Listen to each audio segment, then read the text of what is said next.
Sumalang na rin sa budget deliberation ang Ministry of Environment, Natural Resources and Energy para depensahan ang kanilang proposed 973 million pesos budget para sa 2026. Ang News Now sa report.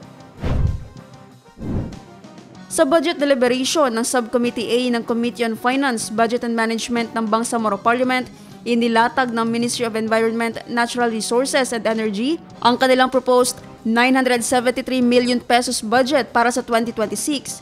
Ayon sa MENRE, ang panukalang pondo ay gagamitin upang suportahan ang mga pangunahing inisyatiba ng ministry, kabilang Natural Resources Policy Enforcement, Conservation and Development, at Environmental Regulation tulad ng Ambient Monitoring at Pollution Control.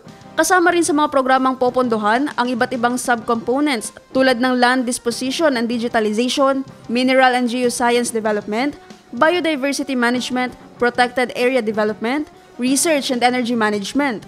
Ipinagmamalaki rin ng MENRE sa kanilang presentasyon na kanilang napangalagaan ng humigit kumulang 524,576.16 na ektaryang forest land sa pamamagitan ng foot patrols at mga preventive measures laban sa sunog, illegal poaching at pagkalat ng pest outbreaks.